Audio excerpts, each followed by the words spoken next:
China, one of the largest economies in the world, has a huge population with 1.4 billion people, which means 1.4 billion potential customers. However, 40 years ago, the view is completely different.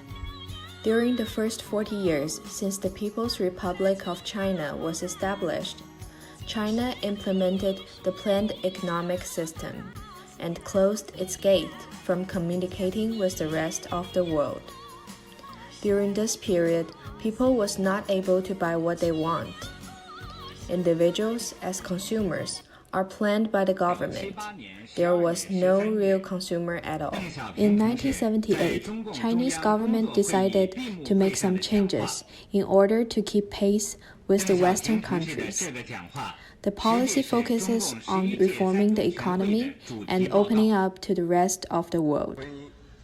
Gradually, the government released the control of market and started to encourage free market.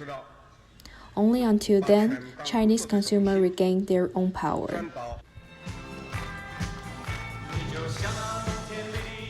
In 1978, China started reform and opening up. At the same time, on the other side of the ocean, the US was experiencing its prosperity, culturally and economically. From 1982 to 1985, Chinese government gradually canceled the regulation of Chinese citizens studying abroad. Then a tide of going to the US began.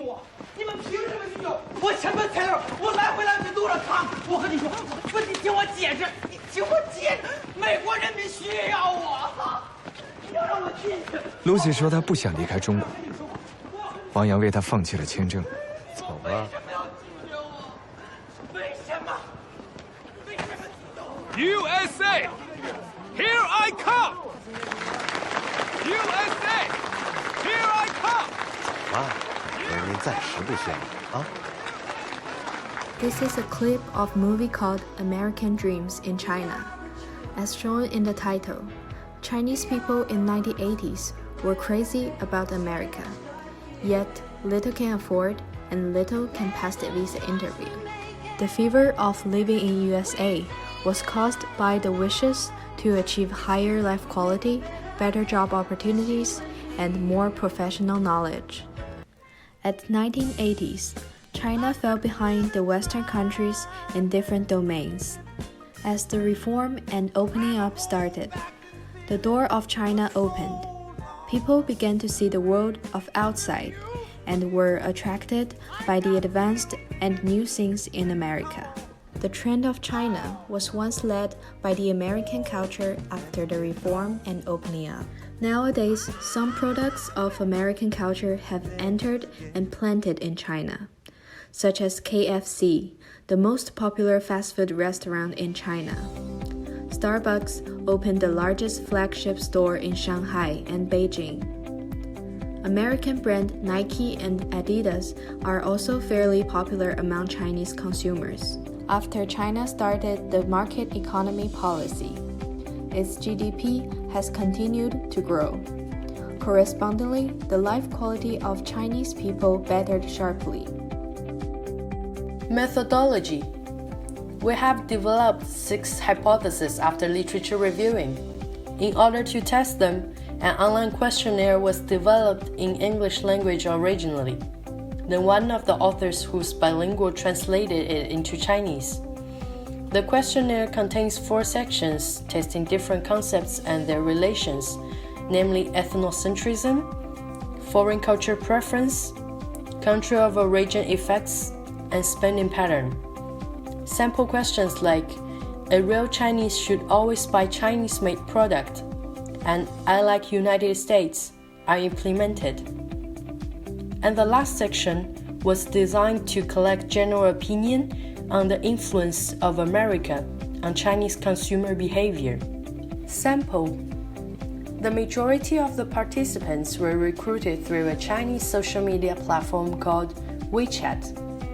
A total of 264 Chinese responses were collected from 23 different provinces in mainland China and overseas, with Chongqing and Beijing being the most significant contributors. There were 66 female responders. The age group between 16 to 28 represents 49.8% of the participants. Regarding the educational background, the sample contains 72% of individuals who obtained at least a university or a college degree. We have developed 6 hypotheses in total. We are now going to go through them individually. This hypothesis was only partially approved by the respondents group that is older than 64 years old. We found an extremely negative relation between Chinese ethnocentrism and American admiration. It is showed 83.3% of them choose strongly agree when asking, "I like China," and the exactly same portion of people selected disagree on question, "I like America." But this is not true within other researched age groups. There was no specific evidence generated from our data, though it was showed if a person perceives America negatively, they are really like to give up on buying an American product. Unfortunately, little support was found for this hypothesis. Hypotheses 4, 5, and 6 were partially approved. According to the statistic data, we got no support, but the writing up replies from an open-ended question in the questionnaire asking, "From what perspectives do you think American culture have influenced your consumer behavior?" In total, 22 people mentioned they're spending more money on hedonic goods instead of saving money. They are also enjoying premature consumption. We have also gained some unexpected results. In general, older generations aged between 45 to 65 and older than 65 have the 2 highest percentage in showing their negative attitudes towards American culture, 42% and 83% separately. Interestingly, the youngest age group in our research, between 16 to 28 years old, is the group with the higher ratio on treat American culture and product negatively comparing to the slightly older group, aged between 29 to 45. This result aligned with the finding Wang and Lin found 1 decade ago, shows a cultural renaissance in China wherein Chinese people have increasingly demanded their traditional cultural components to be part of their consumption experience. From the open-ended question of our interview, we also got some interesting and representative idea on our topic from our candidates. We generally in favor of thrift spending. Hedonic consumption only has little influence on us. Chinese customers' willingness on buying American product is totally depending on China-America relationship. In summary, we found most of our hypotheses were partially approved. We would suggest that the international company or even ourselves, when doing marketing in China, should always bear in mind that different age groups need really different care. For example, targeting retired people, we might design our product in a more traditional Chinese way and find our resources in China. For the middle age group, we will market it with a sense of Western culture. And for our youngest customers, we really need to find a mix and a balance between American symbol and Chinese element. This was also being viewed by Tao. Middle-aged group eats with family avoid American fast food restaurant to maintain group harmony.